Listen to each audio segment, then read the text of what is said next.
ये सारा मछली मन कैसे नहीं आवतेगा? सारा अपन मोसी उसी घर थोड़ी भाग गएगा। अरे आ ही ना रे, रुकना अभी तो बहुत टाइम हैगा, सब रख फल मीठा होतेगा।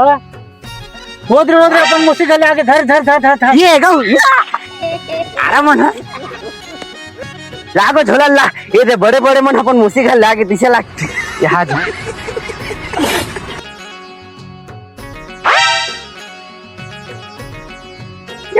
देख देख हाँ दी देख ना दी अम्मट में खाबो, अम्मट में कई मिठाई के गो। अरे हाँ अम्मट में खाबो, चट लागी जाबे तेरे झोला रख के आजा। मैं देखा था जा लागते बड़े बड़े किसे लागते अम्मट में खाबो।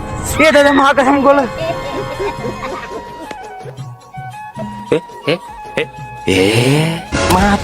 दादा माँ कसम काचा बोल कर आगे दिसे लागते। दिखा दिखा दिखा हाँ कैसा बरकत आगे बेटा। ये हाँ जो कत खूनी गया जागते का चल का जागते का चल चल चल।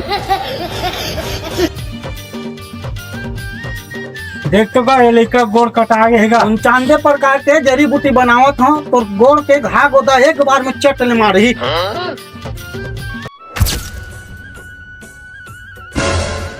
ताऊ खालन गुरु टुकुर टुकुर देखा था तो कामा बने हुए अम्मट मत बने हुए। खट्टा सब्जी बझन खाबे ते हाँ तो गोड़ हपाट जी ऐसे में गोड़ लगाते लग जिंगा।